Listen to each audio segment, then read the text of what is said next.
warahmatullahi wabarakatuh. Pada video ini kami akan membahas tentang reformasi pengelolaan kinerja aparatur sipil negara berdasarkan pasal 40-44 Undang-Undang Nomor 20 Tahun 2023 tentang aparatur sipil negara serta kaitannya dengan tugas dan fungsi penjaga tahanan.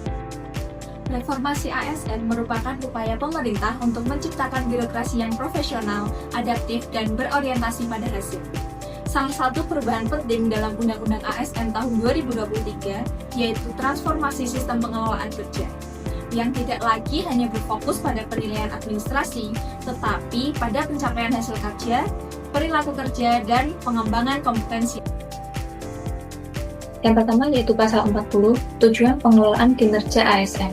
Menurut pasal 40 UU ASN 2023, pengelolaan kinerja ASN dilaksanakan untuk mencapai tujuan dan sasaran organisasi melalui yang pertama, peningkatan hasil kerja dan perbaikan perilaku secara terus-menerus.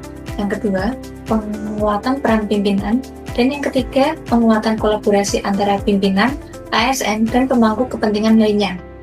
Kemudian untuk kaitannya dengan penjaga tahanan, yaitu sebagai penjaga tahanan, kinerja tidak hanya diukur dari kehadiran atau pelaksanaan piket, tetapi juga dari hasil kerja seperti menjaga keamanan dan ketertiban tahanan, mencegah pelarian tahanan, memberikan pelayanan yang sesuai prosedur, dan menunjukkan perilaku disiplin, integritas, dan tanggung jawab. Pasal 41 menyatakan bahwa pengelolaan kinerja ASN dilaksanakan melalui mekanisme kerja yang fleksibel dan kolaboratif. Sedangkan pasal 42 menegaskan bahwa pengelolaan kinerja ASN berorientasi pada yang pertama adalah hasil kerja dan perilaku kerja. 2. Pengembangan kinerja ASN. 3. Pemenuhan ekspektasi pimpinan. 4. Dialog kinerja yang intensif antara pimpinan dan ASN. Dialog kinerja pun juga penting, misalnya melalui briefing harian, evaluasi mingguan, dan penyampaian kendala yang dihadapi petugas kepada atasan. Kaitannya dengan penjaga tahanan, dalam tugas penjaga tahanan, fleksibilitas kerja terlihat ketika petugas harus mampu beradaptasi dengan kondisi lapangan yang dinamis. Misalnya yaitu adalah penanganan BBD yang sakit, ada situasi darurat atau keributan di dalam penjara, kemudian ada pengawasan kunjungan keluarga. Jadi orientasi hasil kerja berarti penjaga tahanan harus mampu menciptakan lingkungan warga binaan yang aman dan tertib. Sementara itu perilaku kerja tercermin dari sikap profesional, humanis, dan tidak melakukan penyalahgunaan wewenang. Pasal 43, kewenangan pengelolaan kinerja. Pasal 43 menjelaskan bahwa pengelolaan kinerja ASN merupakan kewenangan pejabat yang berwenang pada masing-masing instansi pemerintahan dan dilaksanakan secara berjenjang. 1. Pengelolaan kinerja pegawai ASN merupakan kewenangan pejabat yang berwenang pada instansi pemerintahan masing-masing. 2.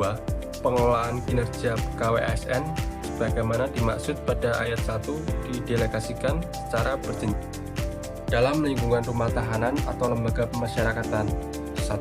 Kepala UPT bertanggung jawab atas kinerja organisasi. 2. Kepala Kesatuan Pengamanan mengawasi pelaksanaan tugas pengamanan.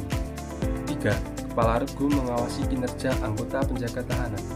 Dengan sistem jenjang ini, setiap petugas mendapat arahan, pembinaan, dan penilaian yang jelas sesuai tugas dan tanggung jawabnya. Hal ini mendukung terciptanya akuntabilitas dan pengawasan yang lebih efektif dalam pelaksanaan tugas penjaga tahanan. Pasal 44 hasil kinerja untuk pengembangan penghargaan dan sanksi. Pasal 44 menyebutkan bahwa satu hasil pengelolaan kinerja pegawai ASN digunakan untuk menjamin efektivitas dalam pengembangan pegawai ASN. 2. Hasil pengelolaan kinerja pegawai ASN dijadikan sebagai persyaratan atau pertimbangan dalam pemberian penghargaan dan pengakuan serta pengenaan sanksi. Bagi penjaga tahanan, hasil kinerja dapat menjadi dasar untuk 1. Pendidikan dan pengembangan kompetensi. 2. Penghargaan pegawai teladan. 3. Penghargaan atas dedikasi dan disiplin kerja. 4. Pengakuan atas keberhasilan menjaga keamanan. Sanksi.